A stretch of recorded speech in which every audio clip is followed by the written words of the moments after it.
Hi friends, welcome to our channel winners club. ఈరోజు మనం పేపర్లో వచ్చిన ఇంపార్టెంట్ కరెంట్ అఫైర్స్ చూద్దాం.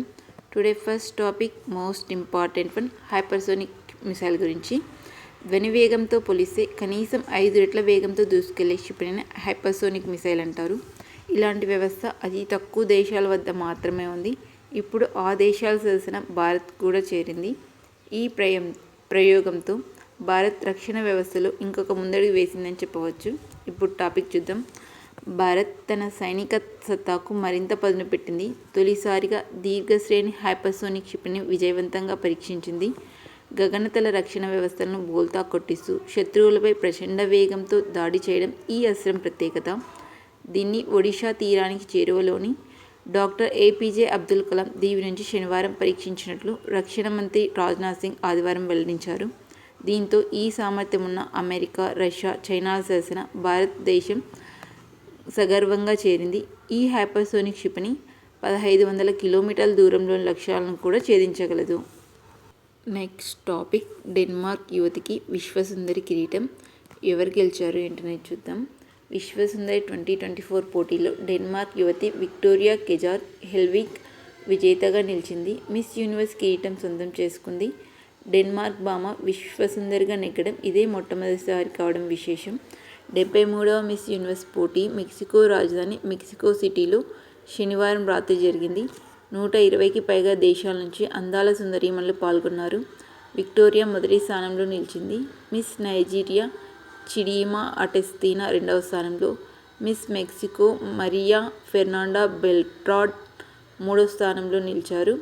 2023లో మిస్ యూనివర్స్గా విజయం సాధించిన నికరాగ్వా సుందరి షెన్నిస్ పాలాసియో 2024 మిస్ యూనివర్స్గా నెగ్గిన విక్టోరియాకు లాంఛనంగా కిరీటం అలంకరించారు. నెక్స్ట్ టాపిక్, అంతరిక్షంలో చేపలు పెంచారు చైనా వ్యోమగాములు.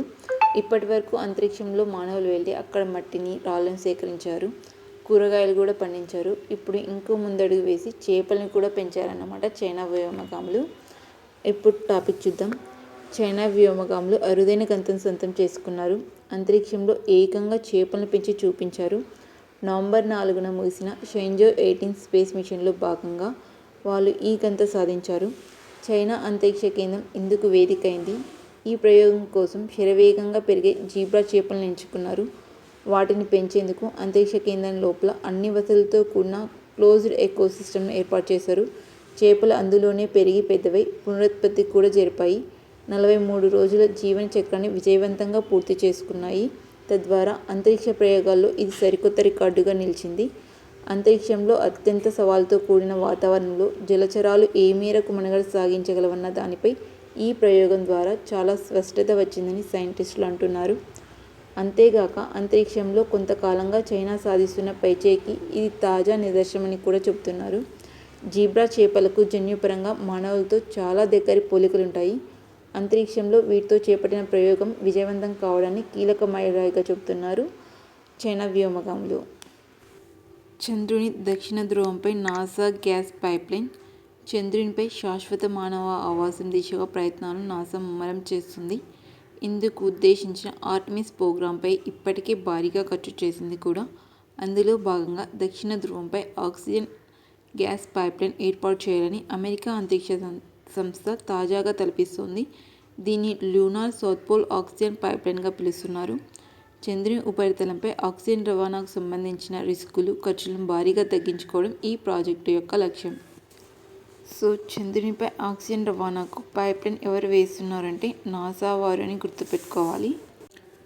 నెక్స్ట్ టాపిక్, మోదీకి నైజీరియా రెండో అత్యున్నత పురస్కారం ప్రదానం చేసిన ఆ దేశ అధ్యక్షుడు టినుబు. వివరాలు చూద్దాం.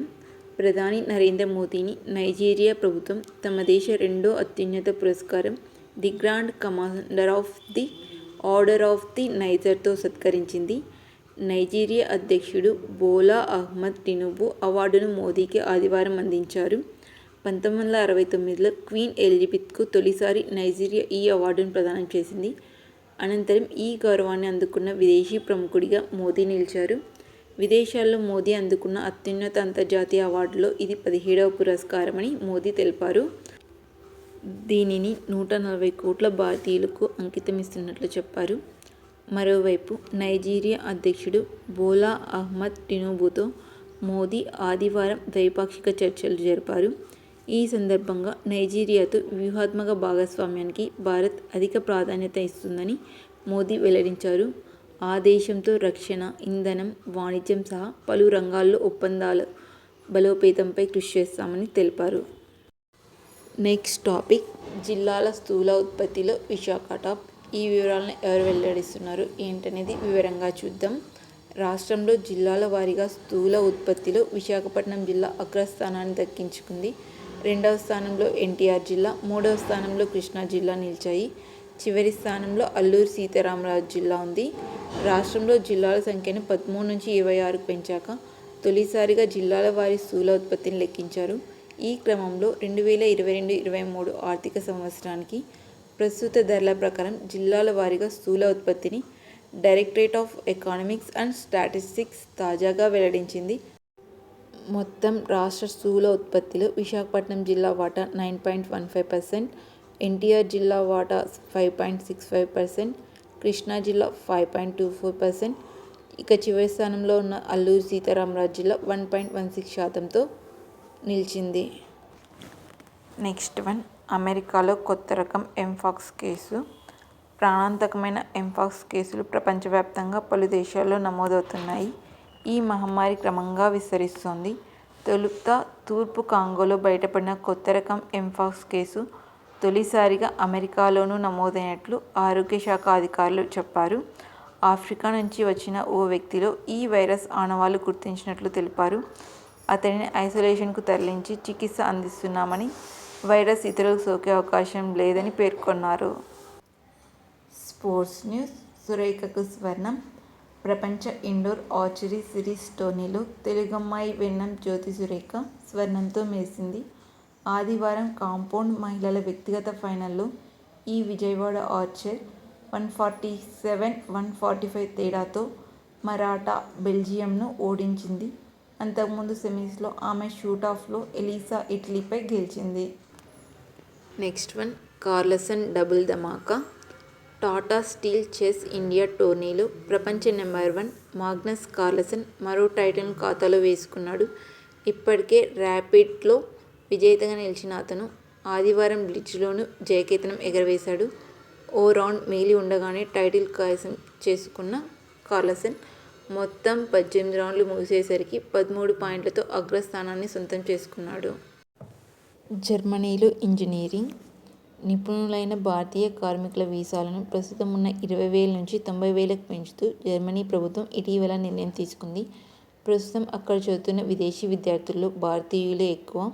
2023-24 నాటికి 49,000 మంది ఉంటే అందులో 30% అమ్మాయిలే. విద్యార్థుల్లో 80% మంది మాస్టర్స్ స్థాయి కోర్సులు చదువుతున్నారు. మొత్తం విద్యార్థుల్లో 60% మంది ఇంజనీరింగ్ కోర్సులు చదవడం విశేషం. దీనికి పూర్తి విరుద్ధంగా అక్కడ జర్మనీ విద్యార్థుల్లో ఇంజనీరింగ్ కోర్సులు ఎంచుకున్న వారు 23% మంది. జర్మనీ విద్యార్థుల్లో 40% న్యాయశాస్త్రం, అర్థశాస్త్రం, సోషల్ సైన్స్ కోర్సులు చదువుతున్నారు. జర్మనీలో మన విద్యార్థులు ప్రధానంగా ఏ కోర్సులు చదువుతున్నారంటే ఇంజనీరింగ్లో 59.9%, గణితం మరియు సైన్స్లో 13.3%, హ్యుమానిటీస్ 1.5%, న్యాయశాస్త్రం, అర్థశాస్త్రం, సోషల్ సైన్స్ 21.2%, ఇతర కోర్సులు వచ్చేసి 3.8% అని జర్మనీ కార్మిక సామాజిక సంబంధాల మంత్రిత్వ శాఖ చెబుతోంది. వ్యవసాయంలోనే ఉద్యోగులు. దేశంలో మిగతా రంగాలతో పోలిస్తే వ్యవసాయ అనుబంధ రంగాల్లో పనిచేసే వారే ఎక్కువ. దేశ సగటు 46.1% కాగా అత్యధికంగా 63.8% మంది ఈ రంగాల్లో పనిచేస్తున్న వారు ఉన్న రాష్ట్రం ఛత్తీస్గఢ్. అత్యల్పంగా కేరళలో వీరి శాతం 27%. పంజాబ్, హర్యానా, తమిళనాడులో కూడా 30% లోపే ఉన్నారు. ఆంధ్రప్రదేశ్లో వీరి శాతం జాతీయ సగటు కంటే కాస్త ఎక్కువ అని పీరియాడిక్ లేబర్ ఫోర్స్ సర్వే 23-24 చెబుతోంది. ఇవి ఫ్రెండ్స్ ఇవాల్టి కరెంట్ అఫైర్స్. నా వీడియో మీకు యూస్ఫుల్ అనిపిస్తే like, share and subscribe my channel to reach more competitive aspirants. Thank you.